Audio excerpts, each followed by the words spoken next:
A ver, cuando un conflicto llega a un tribunal, siempre hay una pregunta clave, ¿no? ¿Cómo hace el juez para saber quién tiene la razón, quién dice la verdad? Y bueno, la respuesta no es tan simple como la intuición, para nada. Existe todo un sistema súper riguroso para presentar y validar los hechos. Hoy vamos a meternos de lleno a ver cómo se construye esa verdad legal. Y nos vamos a enfocar en dos pilares fundamentales, la prueba documental y la prueba pericial. Para este análisis nos vamos a basar en esta guía súper detallada sobre derecho procesal civil y comercial. Va a ser como nuestro mapa para navegar por estos conceptos que, la verdad, son muy interesantes. Imagínense la situación, un desacuerdo por un contrato o por la propiedad de algo. Obviamente, cada parte tiene su propia versión de la historia. Entonces, ¿cómo se resuelve esto? Pues no se trata de quién habla más fuerte o quién cuenta la historia más convincente, sino de quién puede probar su versión de los hechos. Y es justo ahí donde entra el concepto de la prueba. Ok, esta es nuestra hoja de ruta para hoy. Primero, vamos a explorar la prueba documental. Vamos a ver qué es exactamente y cómo se puede poner en duda. Y después nos vamos a sumergir en la prueba pericial, para entender el rol tan clave que tienen los expertos en un juicio. Muy bien, empecemos con nuestro primer gran tema. Cuando uno piensa en la palabra documento, casi automáticamente se nos viene a la cabeza una hoja de papel. Pero en el mundo legal, este concepto es muchísimo más amplio de lo que parece. Esta definición del jurista Lino Palacios es la clave de todo. Un documento es, básicamente, cualquier cosa que pueda representar una idea o un pensamiento. No importa para nada el formato, sino lo que representa. Y claro, esto abre un universo de posibilidades sobre qué se puede usar como prueba en un juicio. Y con estos ejemplos queda clarísimo. Un plano que define los límites de un terreno, una foto que muestra cómo quedó un auto después de un accidente, un video de una cámara de seguridad o incluso un archivo en una computadora. Todos estos son documentos, porque representan un hecho, una idea que es importante para el caso. Ahora, ojo con esta distinción porque es importante. Dentro de ese universo enorme de documentos, cuando esa manifestación del pensamiento está por escrito, la ley le da un nombre muy específico, instrumento. Y es acá donde la cosa se pone todavía más interesante. Porque claro, no todos los instrumentos escritos tienen el mismo peso legal. La ley los divide en dos grandes grupos, y la diferencia entre ellos es de verdad fundamental para entender el poder que tienen como prueba. Aquí lo interesante es ver la diferencia de poder. Por un lado, el instrumento público, como una escritura hecha ante un escribano, nace, por así decirlo, con un escudo de autenticidad. Se da por hecho que es verdadero. En cambio, un instrumento privado, como un contrato cualquiera firmado entre dos personas, necesita un paso extra, que se reconozca la firma para que tenga valor. O sea, el primero tiene plena fe desde el principio, el segundo se la tiene que ganar.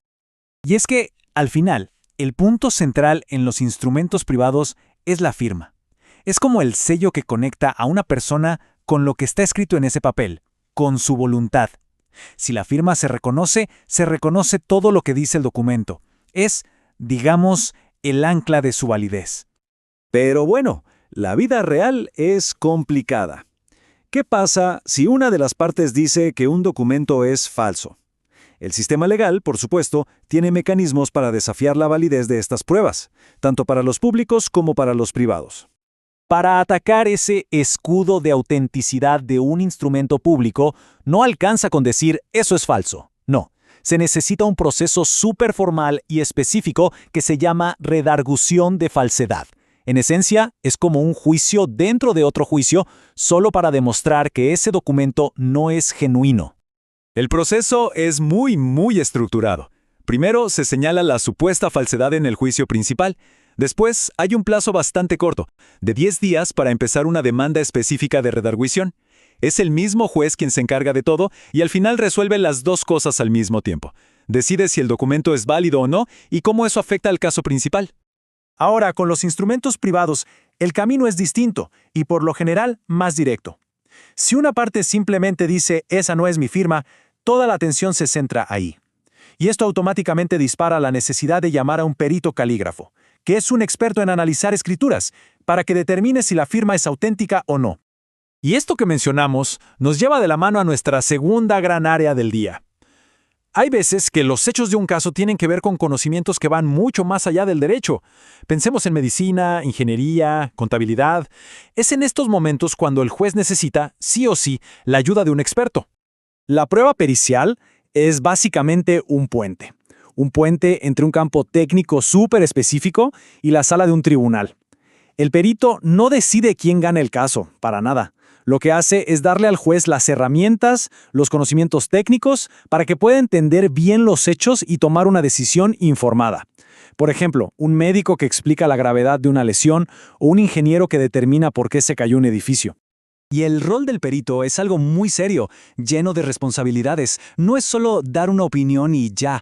Tiene que tener un título profesional que lo respalde, aceptar el cargo formalmente bajo juramento, cumplir con los plazos y, lo más importante, explicar el porqué de sus conclusiones basándose en ciencia y técnica. Su trabajo tiene que ser transparente y tiene que poder defenderlo. Y, al igual que pasa con los documentos, la participación de un perito sigue un camino procesal bien claro y ordenado. Está todo diseñado para garantizar que sea objetivo y que todas las partes tengan derecho a participar. Todo empieza cuando una de las partes lo pide y tiene que decir qué especialidad necesita y qué quiere que el experto analice. Si el juez está de acuerdo, se sortea un perito de una lista oficial para asegurar que sea imparcial. El experto acepta, hace su análisis y entrega un informe. Pero la cosa no termina ahí. El paso final es crucial. El perito tiene que ir a una audiencia a explicar todo y a responder preguntas. Su trabajo se somete a un escrutinio directo. Y aquí está quizás el punto más importante de todos. El informe del experto es una opinión súper calificada, sí, pero no es una orden para el juez. El juez siempre tiene la última palabra. Y va a evaluar ese informe usando las reglas de la sana crítica. ¿Qué significa eso? Que va a usar la lógica, la experiencia y el conocimiento científico y lo va a comparar con todas las demás pruebas del caso. Por eso un juez puede, si lo fundamenta bien, no estar de acuerdo con la conclusión del perito. Al final de todo este recorrido, vemos un sistema que combina, por un lado, procedimientos súper rigurosos, casi científicos, para establecer los hechos, con la valoración humana y el criterio del juez por el otro. Y esto nos deja con una pregunta que da para pensar. ¿La búsqueda de la verdad en un juicio es un ejercicio de ciencia exacta o es más bien el arte de la interpretación prudente? La respuesta, muy probablemente, está en el equilibrio perfecto entre las dos.